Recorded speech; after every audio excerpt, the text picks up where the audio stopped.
Thanks for coming, everyone. All right, now we have Heath Graham from the State Library. He's going to talk about the Fuse projects. Just a reminder, if we can all use the microphone, even though in a small room it's tempting to just sing out.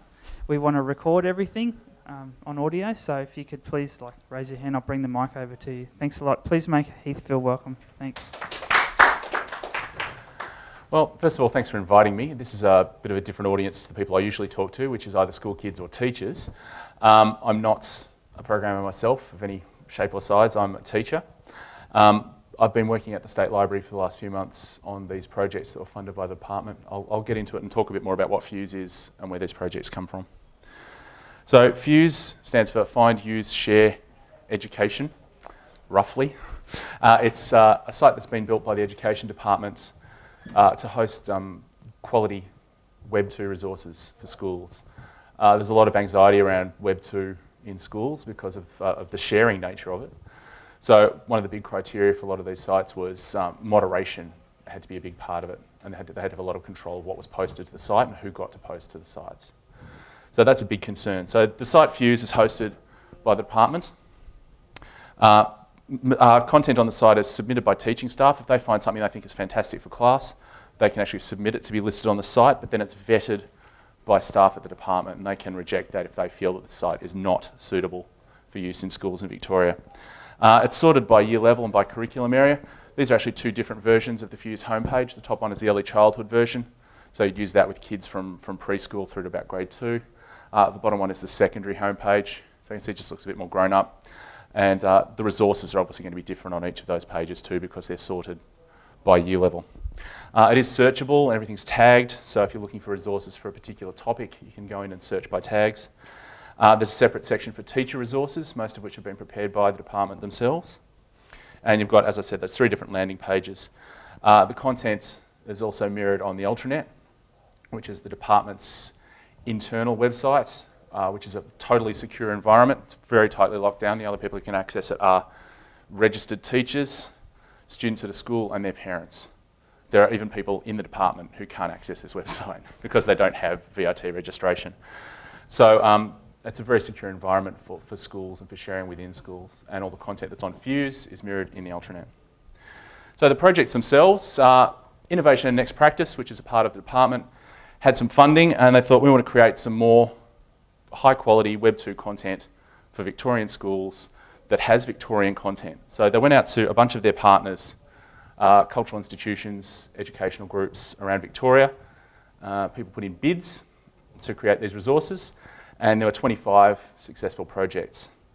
They were to be highly engaging, and they were designed to produce this kind of connection within schools and outside of schools as well, but again in this highly moderated way so that teachers could keep an eye on what kids were doing online. They wanted the tasks to be something that was meaningful to kids. You don't want the equivalent of going online and filling out a worksheet. You want kids to be doing something that's going to mean something to them because they get so much more out of it that way.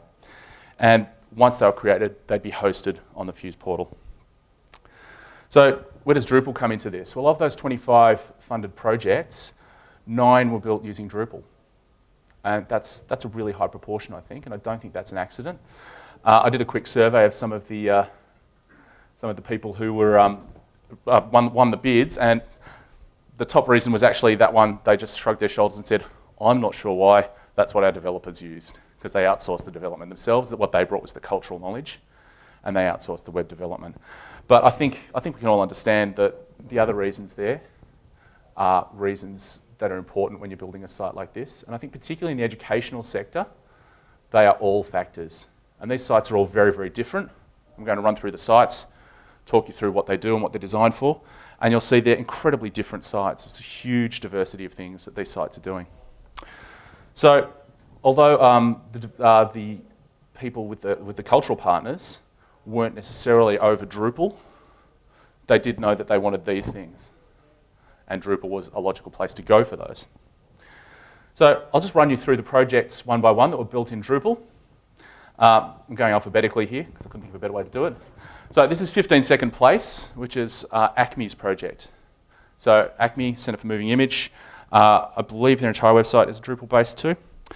I'll talk about the library in a tick. But 15 Second Place is a site for creating short films. By short, I mean 15 seconds long. So what you're supposed to do with a film that long is capture a mood or a theme, but not really look too much at building a narrative, obviously. But it's amazing what you can do with some of these very, very short films in terms of just capturing the vibe of a place, capturing an area.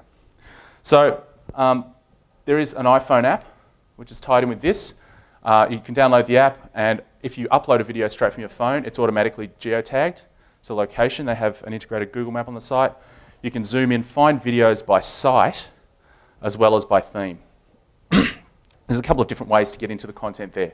So you can search videos by theme, or you can go to a particular location and see videos that people have shot there. One of the fantastic ideas that a teacher came up with when I showed them this site was, oh, we're having a building demolished on site at the moment. I'm going to send the kids out every day. I'm going to do a 15-second pan of the site every morning. And at the end of that, they'll have a record of the entire process of this building being demolished and the new building being built. So it's fantastic to see these sites getting into the hands of educators and seeing what they do with them. So there's a lot of content on the site on supporting teachers in how to use it. Another one of the fantastic ideas is if you've got your kids in town for a city experience, you send them out. As long as there's at least one iPhone per group, they can shoot their videos and upload them.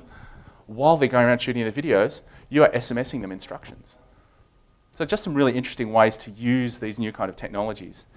Obviously, from a Drupal end, the importance of this site is there's a lot of video upload.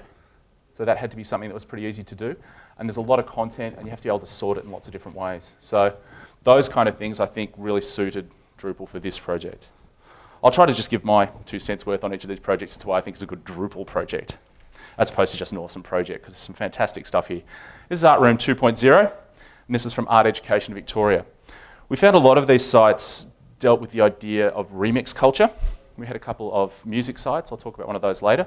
But this one is about visual remix. So the idea of this site, it's a bit of an educational terminology, VELS 4 to 6, means approximately grade 5 to year 10. So that's the kind of age range they were looking at for this site.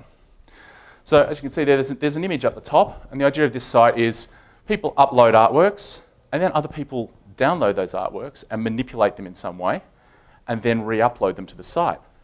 So people can bring down artwork, remix it, people can comment on other people's artwork. And it's just to teach kids about this idea of remix culture, about the idea of Creative Commons, and about copyright, what copyright means. Of course, that ties in with Creative Commons.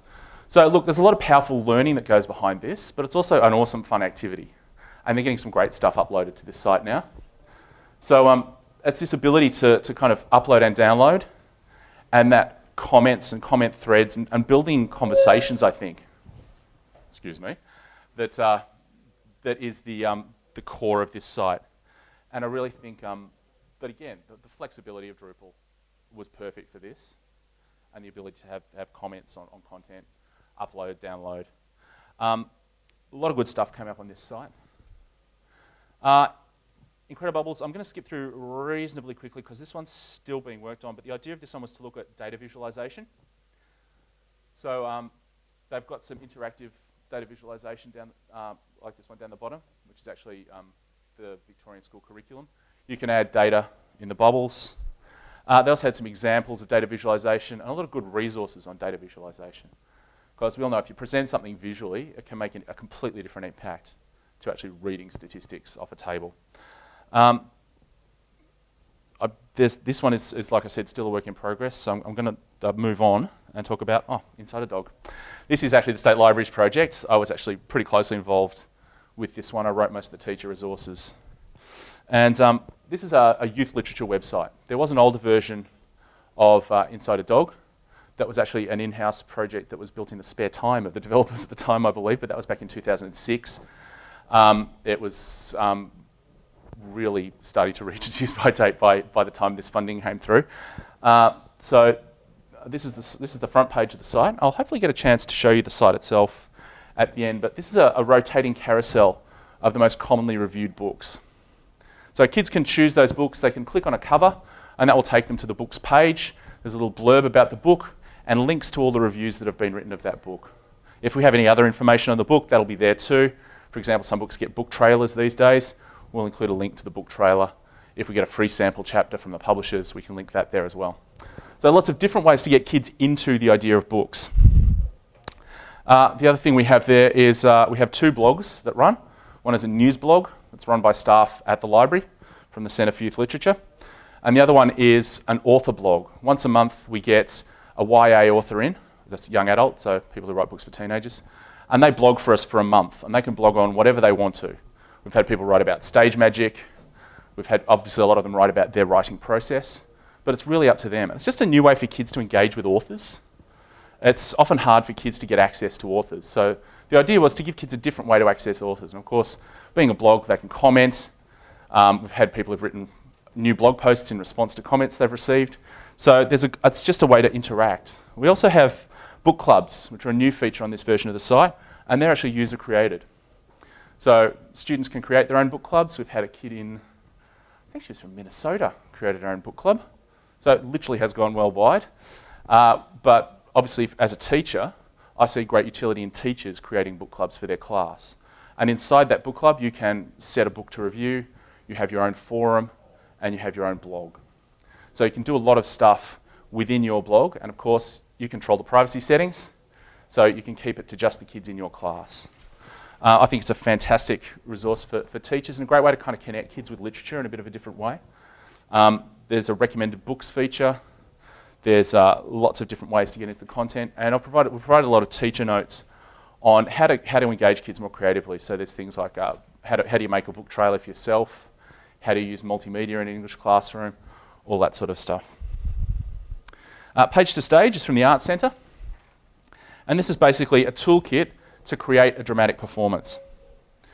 So there's a lot of content here in a lot of different streams. You can see them listed down the page there, and that's in their support for costume, lighting, sound, set design, production management, and promotion.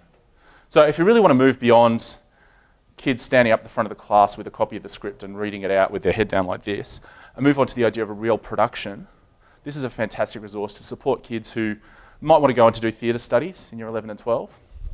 But it's really for VELS 5 and 6 is again year 7 to year 10. So it's for secondary kids, but kids who are really into the idea of theatre and production.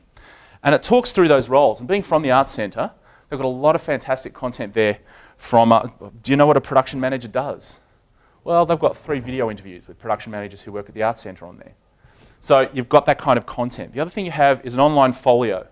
So kids can upload their own work as they're producing it. If you've got a kid who's a costume designer, there's a space where they can upload their inspiration for costumes or some of their designs. Down the bottom there, that's a really cute interactive lighting display. So you can actually put lights on the rail, you can direct them in different directions, you can see what sort of different effects you can get by trying different types of lighting. So a lot of stuff there to really support kids of about that age in kind of moving into doing some more complex theatre work. Fat Poetry, this is an English site. It's about getting kids interested in poetry. Having taught poetry to year 9s, it can be a bit tricky. You mention the word poetry to kids that age and they just go, oh. But this is a real way to try and hook them back in again. And again, we've got some of that idea of remix and mashup, and they've got a lot of audio-visual content on the site. They have poems being read aloud, in some cases in a few different voices. If you want to hear a male and a female read the same poem out and see if they do it any differently, they have that on the site. They have short videos that people have made to accompany poems. In a couple of cases with Melbourne poets, they've actually got them to read their own poems. So a lot of audio-visual content on the site. What we're seeing at the moment is a lot of people using that in class. So they'll play the audio clips, they'll download a video and show it to their class. What we want to see more of is them uploading stuff, is them creating new stuff. So obviously, again, upload and download are big parts of this site. You can comment on the poems, you can add new content. So lots of different stuff going on here. Excuse me. Okay, Playing for Real. Again, this one's being retooled at the moment. But the idea behind this site is it's a real game for teachers. So it's about engaging teachers more with ICT. So it's presented as a series of challenges where you're presented with a classroom situation and you're asked, how would you deal with this classroom situation using ICT?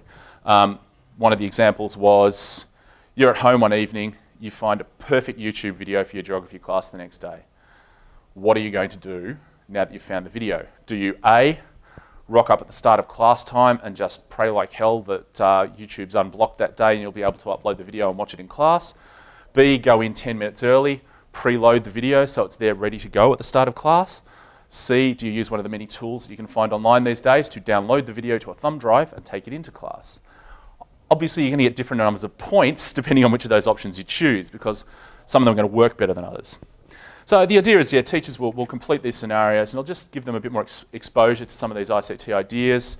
You can earn badges for solving particular challenges, that sort of thing. And it's really about kind of engaging teachers to think more about this sort of stuff. You have a team of teachers, you can see the little headshots there. They're computer characters, but they have various opinions on IT, through from the guy who bought an iPad the day they came out, who's really gung-ho, who has everything, knows everything about IT, through to the guy who sits in the corner of the staff room and just says, I can't believe they make me mark my role on a computer. And you find those in staff rooms everywhere. So having that breadth of opinions and just showing people that you need to engage with these ideas of ICT to be able to teach effectively these days, I think is a really important thing. Rip Music, I mentioned Sound Remix. This is a Sound Remix site built by a group called Soundhouse, who are an independent kind of music education group. And again, 4 to 6 vels means about grade 5 to about year 10. And it is about creating and sharing your own music. So they have a lot of samples on this site that you can download, that you can remix and create new stuff with. They have a lot of space for uploading music. If you want to record some original music, you can upload it here. But you have to understand that it will be under a Creative Commons license. So there's also a lot of education rolled into the site about what is Creative Commons and what does it mean to an IP holder. And how does that actually benefit the wider culture to have this idea of stuff that people can use freely? There's a lot of forums for sharing content. They've built a lot of cute little widgets in there. This one down the bottom is actually a chord fingering widget for basically any stringed instrument you'd care to name. So the first drop down is you pick your instrument. It could be anything from a banjo to a bass guitar. And then the chord and the key you want to play it in, and it will give you the fret fingering for that chord. So just throwing little things like that in there to make the music as accessible as possible is really good. They're really excited about this one. I think there's a lot of potential for this one moving forward to really get some awesome stuff happening with the idea of kind of Creative Commons and culture. VidFest is from SYN. Now, SYN started as a radio station, but they now work with young people across media. They have their own television shows. They do a lot of radio and streaming. And they basically get young people into the media. Now, there are a bunch of schools around Melbourne that have a 2-hour radio show that goes out on the airwaves, thanks to SYN. So again, we're looking at Vels 4, so grade 5 all the way through to kids in VCE can use this site. And the idea of it is to look at hosting your own film festival at your school. So there's a lot of support and a lot of guidelines there on how would you go about doing something like this. And that's everything through from shooting the videos, to uploading the videos, to then actually creating a festival. Do you need a poster? Who are you going to invite? All that sort of stuff. So up the top there, that's actually a link to a video that's been produced. I think the kid with the mustache, fake mustache, is in year 11. So a lot of the content is created by their users. And that one's a guideline on how to, it's on editing and designing your festival page. But they have tips on how do you shoot films, shooting angles, all that sort of stuff. And look, these guys know their stuff. They've been doing it for years. And the people they get to do these videos for them are fantastic as well. So lots of guidelines, not just for filmmakers, but for the teachers. And then they give you the space to host it too. So again, there's a lot of that media content, and there's a lot of that sharing of content that's happening. So that's, I believe, yeah, that's the last one. So there are the 9 Drupal-based projects. I put a call out for some feedback from some various people. These are a few comments I got. So Drupal was able to provide a base structure for a very complicated set of needs. This is one that came up a few times. The idea that we wanted to do about 8 different things with this site, and Drupal was able to do all of them. So I think that's an important thing to come out of this. Usability. Now this is a bit of a critique, but I think it's an important one. As some organisations actually use a lot of volunteers, and teaching them how to use the back-end tools has been very time-consuming for them. So they've had to, everyone talks about the learning curve. They've had to get every one of their volunteers far enough up that learning curve that they can add content, moderate.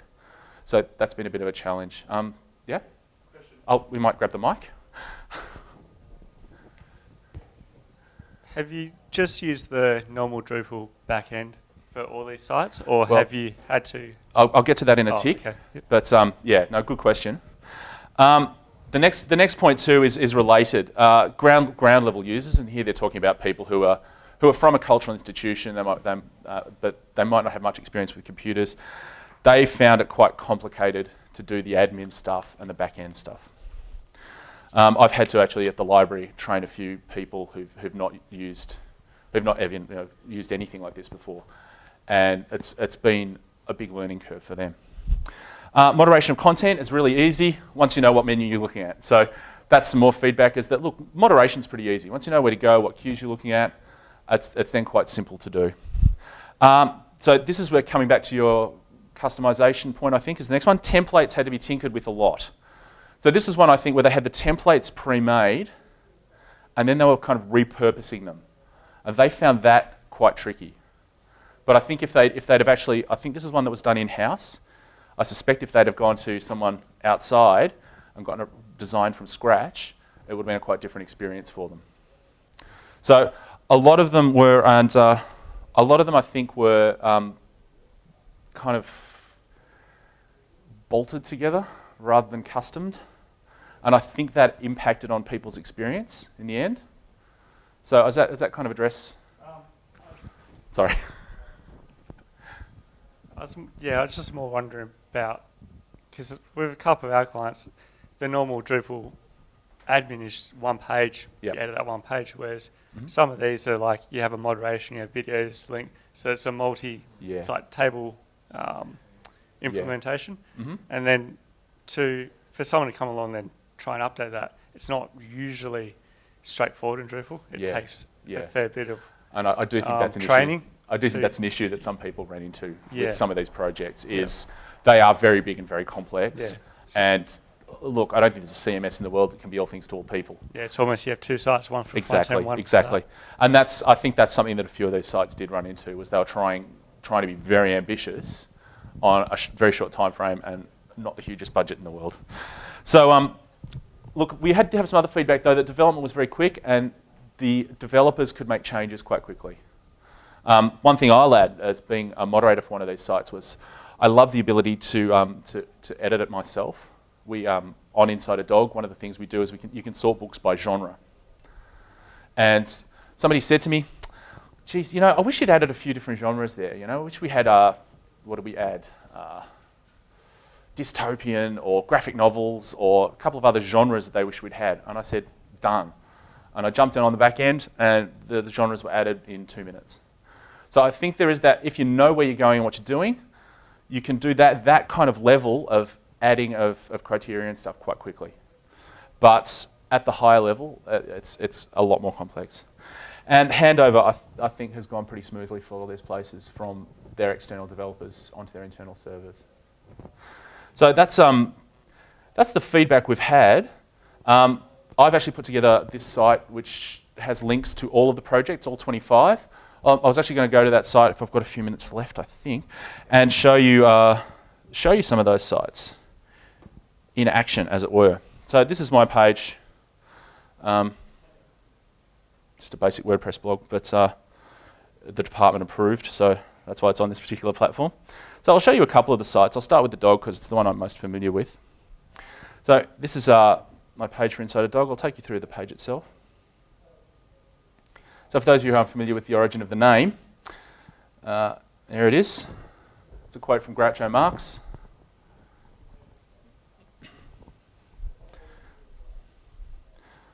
So this is the carousel I mentioned. So these are the books that have been most commonly reviewed on the site, and you'll see it will rotate in a tick. Can I ask a question about in terms of was it an internal project? Was there a marketing or a design studio that helped with the branding? We had the Inside a Dog logo has been with us for since the beginning. We redesigned the logo. The old logo was on newsprint. The new one's just the black on the red. It was an external development company, but they consulted with us. We gave them a brief, basically.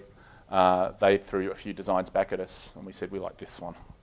We wanted the carousel because it's really visual and really appealing to kids. And the thing I love most about it, I think, is if you wait for it to reel through, and we've had a few more reviews on the Justin Bieber book, apparently. There's a really interesting mix of books there. And that's just fallen out through the users. That's not been anything we've engineered. But there's a really good, I hate the terms, but there's a really good mix of girls' books and boys' books. So you've got Diary of a Wimpy Kid, Tomorrow and the War Began, but then you've got Twilight. Hunger Games is hugely popular at the moment. I might go through to that one. So if you click on the book cover, that takes you to the book's page. A few features to show you here. So you can see the cover of the book, a short blurb about the book. You can see how many people have read the book and how many people have reviewed it. And the reviews are linked underneath. They're arranged chronologically. They vary from, well, quite brief to quite extensive. So obviously the next review up is quite a bit longer and it's got a lot more detail to it. We have a feature in there where if the review gives away too much about the book, you can actually have it grayed out as a spoiler. And there's a little box and you have to say, this is a review as a spoiler. Do you want to read it anyway? You have to click there to see the review. And you have this sidebar here, which is people who've read this book have also read. So this is a kind of a built-in recommendations system, which I think is a really nice feature. Because that's often a trick with kids is, how do you, what do you read next? I read this book and I loved it, but I don't know what else to read. You can just point them to that sidebar. And that is generated from user data. So that's authentic, which I think is really nice. The other great thing is this other way in is the genre tags. So you like the fact that it was a science fiction book. Let's click there and see what other science fiction books we have listed. Okay, and there's pages and pages of them there. You can add multiple genre tags. So for example, Hunger Games itself was tagged action, adventure, and science fiction. Over here now on this other page, you can see the filters that we've got. So you can filter alphabetically, you can filter by genre. You can even see if books have an audiobook extract or a video trailer. Not too many of them at the moment have book trailers. That's a matter of having the time to see if we can find them online and then attach them and upload them. So it's a process and always will be. We've added dystopian. That's a new genre we've added. That's the hot thing in young adult literature at the moment. There's books about dark, grim futures. So, if the kids are into them, we can cater to that. One other thing we've considered is every year they have the Victorian Premier's Reading Challenge. We could add Reading Challenge as a genre. And kids could find every Reading Challenge book linked under that heading. So there's lots of ways we can use it just by being a bit lateral, I think. So a lot of stuff there. I'll just log in quickly and show you some of the features you can get access to when you've actually logged in. When you've logged in, you can read people's reviews. What you can't do is see user profiles or look at anything inside book clubs. Registration is quite simple. They just need a username and an email address, essentially. Everything else is optional. And this is an example of quick and easy customization. When we first set it up, we had a field for first name and last name, age and school. The department might have freaked out a little bit. I said, you can't have that much identifying information about a kid at a school. Now, all these fields were optional, but of course, kids were being very thorough and dutiful and filling it all in. So what we did is we went in and we just went back to the developers who were still in the development cycle at this stage and said, can we just remove the field for last name? And they said, done. And the next iteration rolled out the next day, and kids couldn't put their surname in anymore. They could still run it together as one word in their first name box if they really determined to. But because this site isn't exclusively for use in schools, we've actually gotten away with being a bit less tightly locked down than some of the other sites. And again, we have those outside users. Peak hours of use for this site are actually between 4 and 6 in the evening. Kids come home from school to use this site. And we wanted to keep that going because we think that's a really powerful thing. So this is me logged on now. This is what a user's page looks like. Mine's not very interesting because I've not joined many things. But you can see here are some book clubs.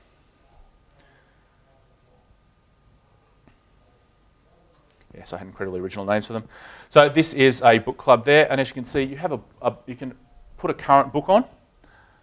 So you can imagine if you have a class full of kids and you want them all to review a book, that's now a live link to that book's listing. So you can say, just log on to your book club, and I've updated the book. I want you all to go read the reviews, see what you think of it, and then come back. write some blog posts about it, jump on our forum. Because I'm an admin, I get a few more menu items here than I would otherwise. Disable the book club, managing forums, all that sort of stuff is stuff that regular users can't do. And I think having different hierarchies of users is also a really powerful thing for a site like this to be able to do. And again, it's quite simple to set up. I'll just show you some other users' pages because other users have much more interesting pages than I do. Where are we? Okay. Now, we have the carousel of books here. Underneath is our top reviewers. That's a default logo, but they can upload their own little icon that represents them on the site if they wish. If you mouse over a book cover, again, what you'll see is the top reviewers for that book. So it gives you a really good sense of what people are reading, which I think is really nice. So I'll just have a look at this page. So this is this reviewers page. This is Larissa, who is actually, she's actually a YA reviewer. So she's about 24 herself, but she's got this love for YA literature. So she has her own blog externally, but she also comes and reviews books on Untitled Dog, which we think is great, adds to content. So you can see there, she's not a member of any book clubs, but you can see the covers there of the books that she's written reviews for. And of course, they're clickable links. You can click straight through to the book. Yep? Oh, sorry.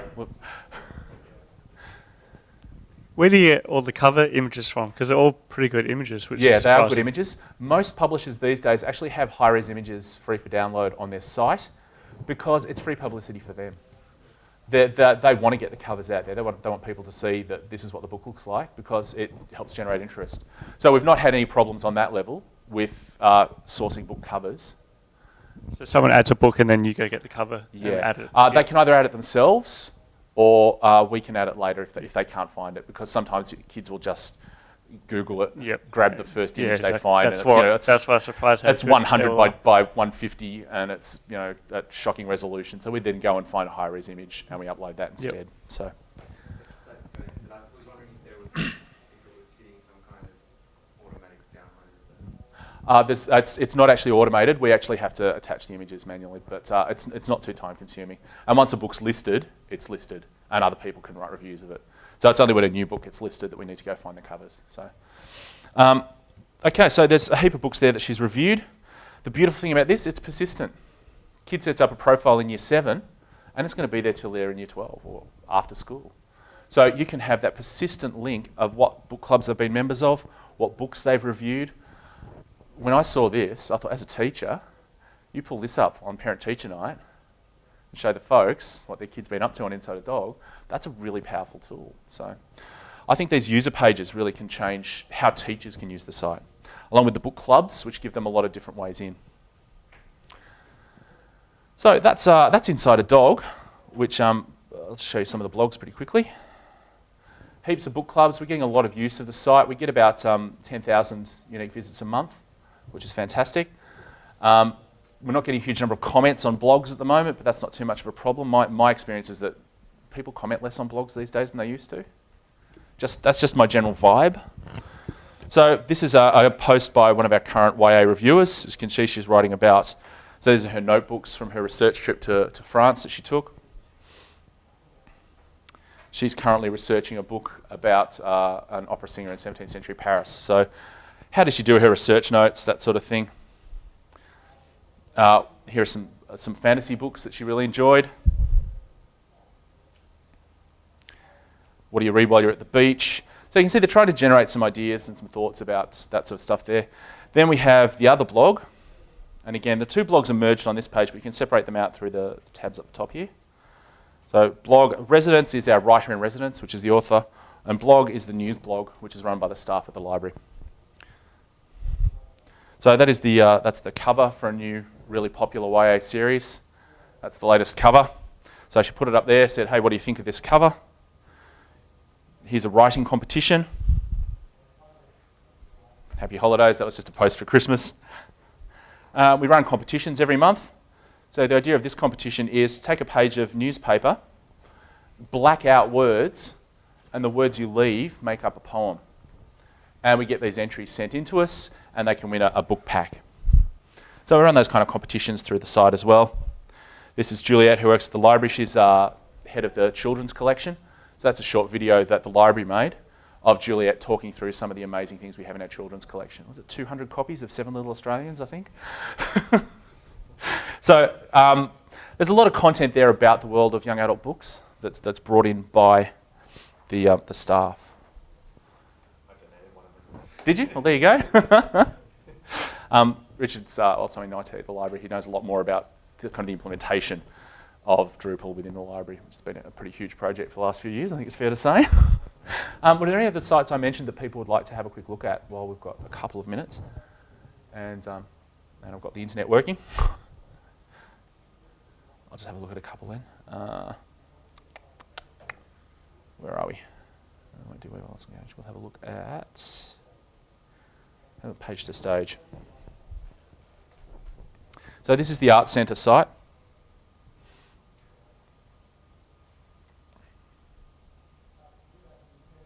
Loading. Here we are. Goodo. So you can see again, you've got student and teacher logins there. There are teacher notes available for teachers, and students then have that upload space to store any work in progress that they have. So this is their theme, is Think, Make, Act. It's about really creating something for them, and they have a lot of support there, and they divide it up into these different areas. So they even talk through improv, through from the very first getting an idea, through improvisation, through to actually creating. So create a performance. Okay. So there we go. Generate your performance. What style is it going to be? What sort of dramatic element are you going to have? And you can randomize that. So that's obviously a little widget they've put in there. So you're going to do mime, a physical comedy. The dramatic element is movement. The performance space will be round. And you'll be using the theatrical convention of stereotypes. Or it'll be a melodrama using facial expressions in a street performance, and it'll be about the idea of transformation. So it's just stuff to really spur kids and get them thinking and get them get the creative juices flowing. This is a Drupal site? Yes, this is a Drupal site. How is this generated? Is this all just taxonomies? I'm not 100% sure. I could probably put you in touch with the people who know, but no, that's okay. Unfortunately, not being a programmer myself, but I can certainly put you in touch with people. If you want to grab, I've got cards there. I'd be happy to put you in touch with the people who do know. And again, kids can build their own folio, so they can upload their own work. If they want to generate one of those ideas, they then save it to their own space. I think the Drupal structure of Inside a Dog is a lot kind of clearer underneath there with the nodes. So I'm not signed in, so of course I can't access that page. Okay. So you can see there's a lot of different ways that you can use this site and a lot of ways to connect with people. Really nice thing. Yeah, it's gorgeous. And a lot of these sites, I think they look fantastic. We're really happy with the dog. It's such a change from the old site, which predated Facebook. It was starting to look. Well, that's the thing. You tell that to people, kids in particular, and they go, "Wow, there was an internet before Facebook." Okay, so here's just because I love it. This is the virtual lighting rig. Again, obviously a plug-in widget that I've got, but so you can add lights. So I've got a light there. And change the height of the rig that it's on. Change the colour of the filter on the light. I can rotate the light. So it's a nice way for kids to be able to get the idea of how a lighting theme can change how theatrical performance will work. Some lucky schools, they can just go into their theatre space and actually create this. But for a lot of schools, obviously, that's not really possible. And to me, that's the beauty of having web tools like this, is you can reach kids who wouldn't have that experience otherwise. I've had a fantastic response from Inside a Dog in particular, from remote and rural areas. And I think just having this content online, that's the beauty of it, is you can reach those people who just really would never have had access to stuff like this before. It's fantastic. Do you get different developers to come in because of Yeah. Flash? Yeah. Basically, every project was developed independently. The library had a role in managing the projects overall, and we also had the project ourselves of Inside a Dog. So Inside a Dog was a library project, So obviously I was a lot more closely involved with that. I know a few more of the ins and outs, but again, still not a programmer. But I know a lot more about how that one came together, but there was general project management of all 25 projects was done by the library on behalf of the department. But each of the projects was handled individually. Some people developed them in-house, some people farmed it out to developers. We went with a group called Atomic, built Inside a Dog for us. So different projects were handled either in-house or out, depending on their own expertise. Oh, should we have the mic or, sorry. Just there. With all the projects, does the library, or did you guys sort of have, or is there a project management or project development methodology that you sort of chose? And as you've built more projects, have you sort of changed some of those processes or improved them, or found sort of gotchas in making websites? Because I know sometimes, you know, it can be difficult if there's lots of stakeholders, and like there's, you know, you guys who are managing the project, there's developers, and there might be other designers and that kind of thing. Yeah. Do you want to, can you speak a little bit about that? It is obviously a fraught process, and we have, again, the department kind of sitting over all of these with their own agenda and their own point of view and their own needs, particularly around privacy, security, safety, appropriateness for school use. So there are a lot of processes that were gone through in terms of, there was a lot of support that went in at the start, and I think this is something the library was very conscious of, was making sure that the projects were right when we went in, and that the processes were in place to support people in making sure that all those goals were met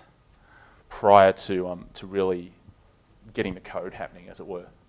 And look, I think we were pretty successful overall. A lot of projects, a lot of diversity, but most of them are up and running and going great guns. And I think it was we used a lot of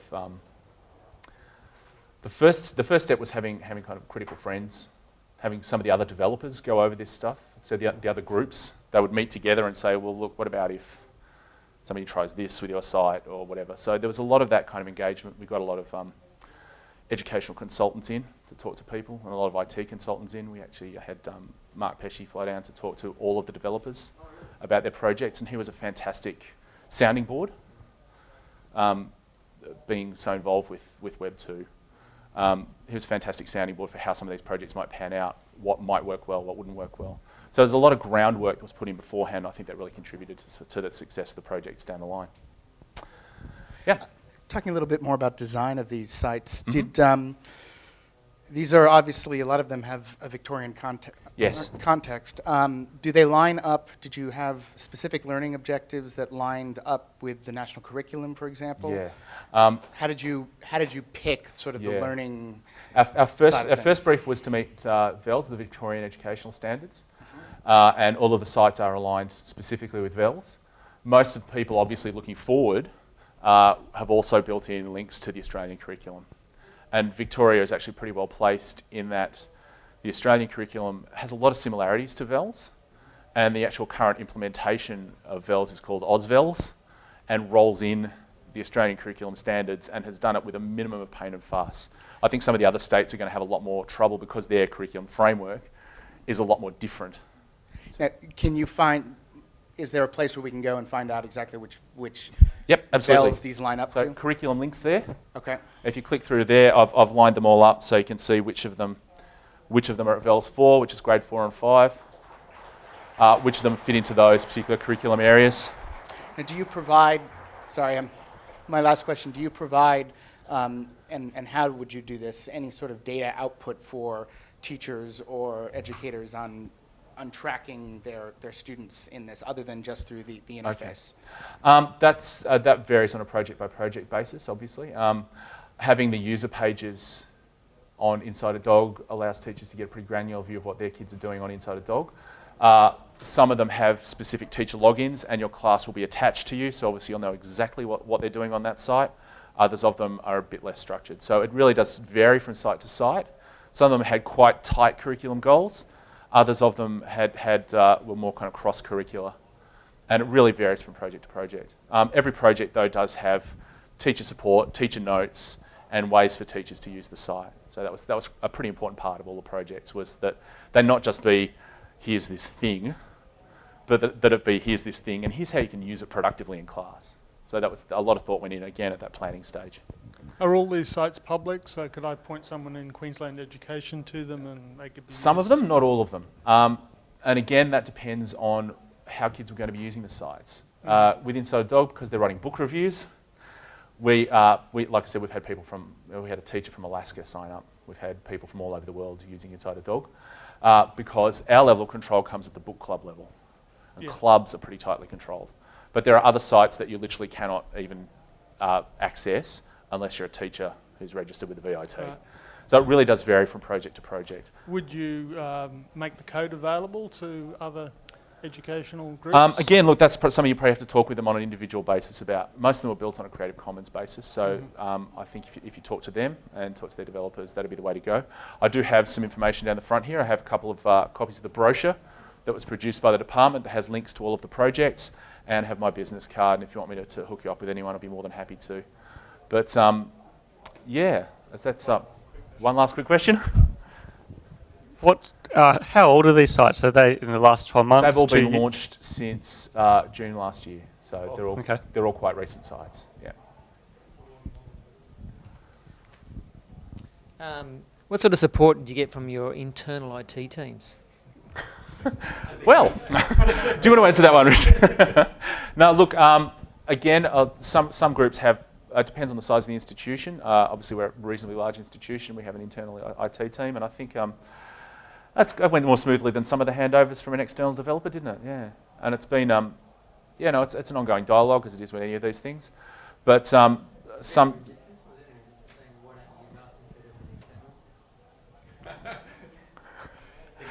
bit of a political question for me to answer, but we... Do you want this on the record? Yeah, I have to be very...